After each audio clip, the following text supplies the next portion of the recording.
Praise lord. ఈరోజు వాక్య ధ్యానాంశంగా మత్తయి సువార్త 14వ అధ్యాయము 27వ వచనం చదువుకుందాం. వెంటనే యేసు ధైర్యము తెచ్చుకొనుడి, నేనే, భయపడకుడని వారితో చెప్పాను. యేసు ప్రభు దగ్గర నుంచి శిష్యులు కొంచెం దూరం ప్రయాణం చేయాల్సి వచ్చింది. యేసు ప్రభు వారి దగ్గర లేడు.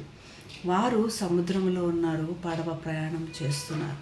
ఇటువంటి సమయంలో సముద్రం లాంటి పరిస్థితిలో సముద్రంలో వారికి అలలు ఎదురైనాయి, లేదా తుఫాన్ లాంటి పరిస్థితి, అలజడి లాంటి పరిస్థితులు.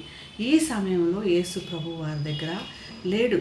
కానీ వారు ఒంటరిగా ఉన్నారని గ్రహించిన యేసు ప్రభు వారి దగ్గరికి వచ్చినట్లు చూస్తున్నాం. వారు ఊహించినటువంటి పరిస్థితి, వారికి ఉన్న పరిస్థితిలో ఎట్టి పరిస్థితుల్లో ఎవరు అక్కడికి రాలేరు. రాత్రి సమయము, సముద్రపు మధ్య సమయము, లేదా ఓడలో వీరొక్కళ్ళే ఉన్నటువంటి సమయము, చాలా చీకటి పడినటువంటి సమయం. ఎవరు వీరిని గుర్తు చేసుకోరు, లేదా ఎవరు వీరికి సహాయం చేయటానికి రానటువంటి పరిస్థితిలో రారు అని నిశ్చయించుకున్నప్పుడు యేసు ప్రభు వారి దగ్గర కనపడినట్లు కనపడుతుంది. యేసు ప్రభు వారి దగ్గరికి వచ్చాడు. ఇటువంటి సమయంలో కూడా దేవుడు మా దగ్గరికి వస్తాడా అని వారు భయపడిపోయినట్లు చూస్తున్నాం.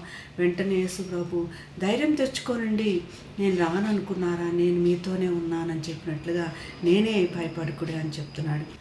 వారు బాధపడొద్దు అన్నంత మాత్రమే కాదు, సంతోషించండి అంటున్నారు. సముద్రం లాంటి పరిస్థితుల్లో వారు సంతోషంగా ఎలా ఉండగలరు? యేసు వారితో ఉన్నాడు కాబట్టి వారు సంతోషంగా ఉండగలరు.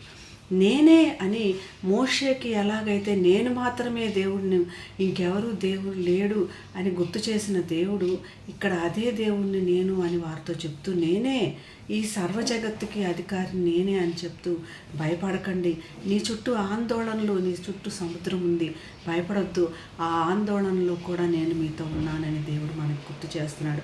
ఆందోళనలు, అర్ధరాత్రి అంటే సమయము, అలసిపోయినటువంటి సమయం, ఎవరు మనల్ని గుర్తు చేసుకోరు, ఎవరు సహాయం చేయరు అన్నటువంటి పరిస్థితిలో యేసు ప్రభు మనల్ని దర్శించి భయపడకండి అని మనకు చెప్తున్నటువంటి దేవుడు మనకి తోడుగా ఉన్నాడని స్తుతిస్తూ ఆరాధిస్తూ ప్రార్థన చేసుకుందాం. మహాగణుడైన యేసయ్య, నిన్ను గణపరిచి ఆరాధిస్తున్నాం తండ్రి. నేనే, భయపడకుడి అని చెప్తున్నాడు ఆయన.